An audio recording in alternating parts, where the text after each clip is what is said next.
Umapila si House Deputy Minority Leader at mamamayang Liberal Party List Representative Leila De Lima sa mga kapwa mambabatas na tuldukan na ang tumitinding katiwalian sa pamahalaan. Anya, hindi dapat hintaying sapitin ng Pilipinas ang nangyari ngayon sa Indonesia at Nepal kung saan sumiklab ang karahasan sa mga kilos protesta laban sa korupsyon at katiwalian. Nagbabala rin ito sa posibilidad na may iba pang kaalyadong bansang iurong ang kanilang tulong sa Pilipinas dahil sa korupsyon.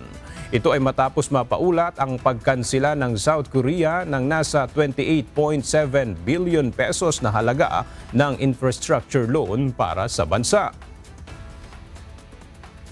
Hihintayin pa ba nating mangyari sa atin ang mga nagaganap ngayon sa Indonesia at Nepal kung saan sinusunog na ang mga bahay at mga opisina ng mga government officials?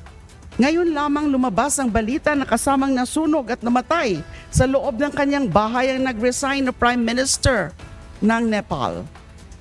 Let us not wait for chaos and public uprising to consume us before we start to take serious steps to stop this plunder. Let us not wait for innocents to die because we cannot bring the guilty to justice. If Indonesia and Nepal are the mirror of our future, and where all of this will lead us, our people who were already robbed will again be the first to suffer from the chaos that will ensue. Ang mga kababayan na nga natin na mga nadehado, sila pa rin ba ngayon ang malalagay sa delikado?